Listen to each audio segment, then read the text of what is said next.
Assalamualaikum warahmatullahi wabarakatuh.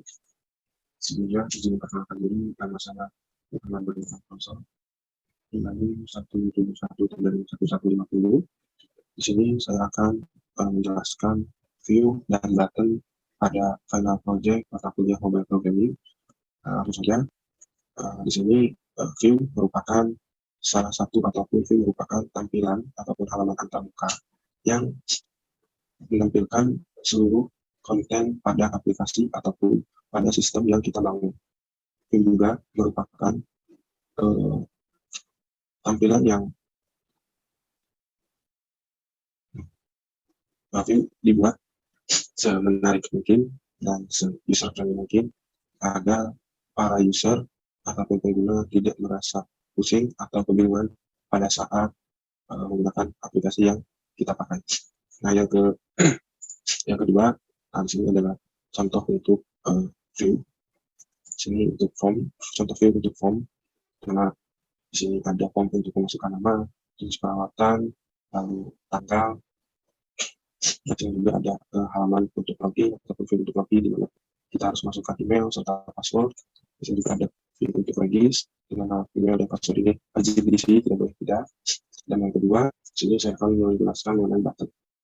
Button atau tombol pada suatu sistem itu merupakan suatu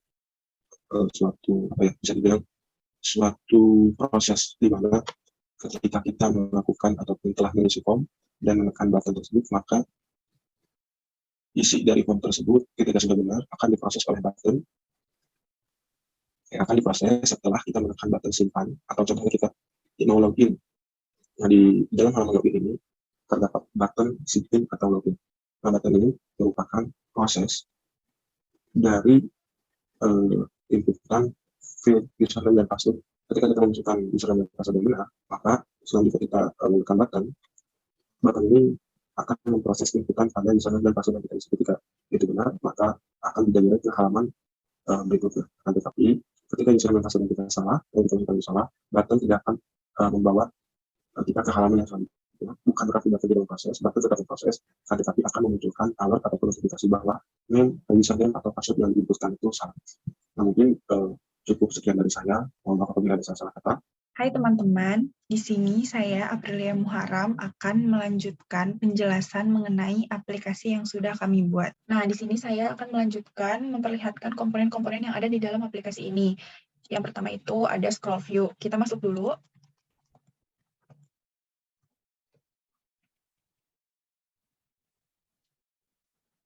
Nah, di dalam halaman home ini, kita bisa lihat jenis perawatan yang tersedia, yaitu facial, laser, dan totok wajah. Ini menggunakan scroll view horizontal. Untuk codingannya, kita bisa lihat di file, terus kita klik home.js, lalu di situ ada scroll view. Nah, ini scroll view berbentuk horizontal. Lalu, yang kedua ada list view. List view ini kita bisa lihat di halaman menu, kita klik pesanan. Nah, di sini terdapat list view berbentuk flat list. Kita bisa lihat codingannya di data. Nah, ini flat list ya. Lalu ada switch. Switch ini kita bisa temukan di home. Kita lihat ada admin dan tombol switch. Di sini switch ini berfungsi untuk memberitahu apakah ketika admin ini masuk ke dalam aplikasinya sedang aktif atau tidak. Gitu. Lalu untuk codingannya kita bisa lihat di home. Nah, ini untuk switch-nya. Nah, ini switch-nya. Lalu ada picker. Picker kita bisa temu di menu, lalu di input pesanan, di mana ada jenis perawatan, laser, facial, dan totok wajah. Ini kita bisa menggunakan picker untuk memilih salah satu, jadi kita tidak perlu mengetik ulang. Nah, untuk codingannya kita bisa ada di form ini. Nah, di sini ada picker item, memasukkan item yang akan ditampilkan di dalam aplikasi. Lalu ada navigation. Navigation kita bisa lihat di router, lalu kita klik index. Nah, di sini ada navigation container, yaitu stack navigation. Lalu yang kedua ada drawer. Drawer di sini, nah ini untuk menghubungkan halaman satu dengan halaman yang lainnya. Lalu aplikasi ini juga dapat melakukan create, read, update, dan delete. Misalnya, kita masukkan nama.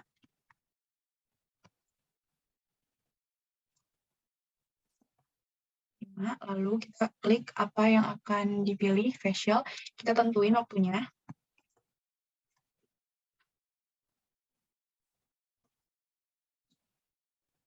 Dan tanggalnya juga. Nah, ini kita bisa melakukan create atau tambah. Lalu IMA ini ada di halaman ini. Lalu untuk update-nya kita bisa melakukan ini. Kita pilih totok wajah atau kita ubah waktunya jadi jam 12 sampai jam 14.00. Kita klik ubah. Nah, di sini sudah tampil ya untuk update-nya. Lalu ada delete. Kita bisa menghapus data ini, lalu kita klik aja hapus. Nah, tinggal 2 data lagi.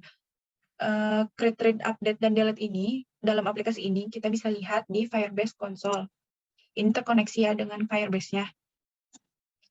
Kita klik come, karena nama Firebase-nya come, lalu kita ke real-time database.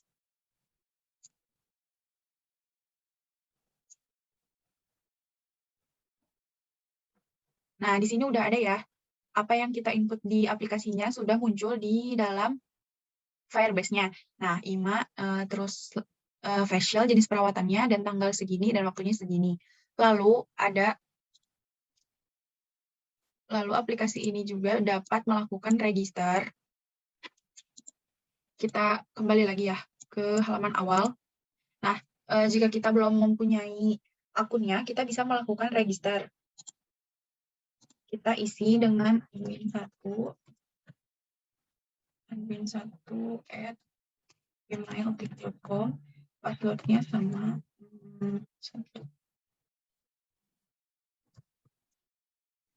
Kita klik register. Nah, lalu langsung ada ke halaman login lagi. Nah, kita lihat apakah apa yang sudah kita inputkan di register itu masuk ke Firebase-nya. Kita lihat di authentication. Nah, ketika saya memasukkan register, ini udah ada ya, admin1@gmail.com. Lalu kita coba untuk login kembali. Jangan lupa memasukkan password-nya. Nah, saya bisa masuk menggunakan akun yang sudah saya register sebelumnya. Lalu di dalam aplikasi ini kita juga dapat keluar dari aplikasi ini dengan menekan tombol logout. Nah, ada teks login ini di codingannya kita bisa lihat di halaman login. Ini ada ya, text style, title, login. Lalu selanjutnya ada styling. Di styling ini kita bisa mengubah font, terus ada ukurannya, fontnya, dan lain-lain di Constyle Style Sheet ini. Lalu ada image ini untuk mempercantik pada aplikasi yang sudah kami buat, itu ada ini ya, image. Kita masukin codingannya di sini, di halaman login juga. Lalu ada text input ini untuk memasukkan username dan password, itu kita bisa lihat di ini. Nah, ini untuk password dan ini untuk username. Lalu selanjutnya alert ini untuk mengetahui jika kita belum mengisi email atau password, kita ada ininya ya, ada peringatannya. Dan jika kita belum regis, ada peringatannya atau informasinya register gagal. Lalu ada touchable opacity. Touchable opacity kita bisa lihat di tombol button login. Nah, agar login ini bisa diklik, kita juga bisa di touchable opacity kita masukkan di register agar si register ini dapat diklik juga. Nah, seperti ini.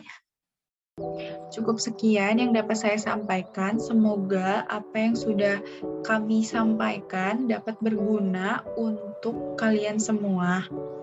Sampai jumpa.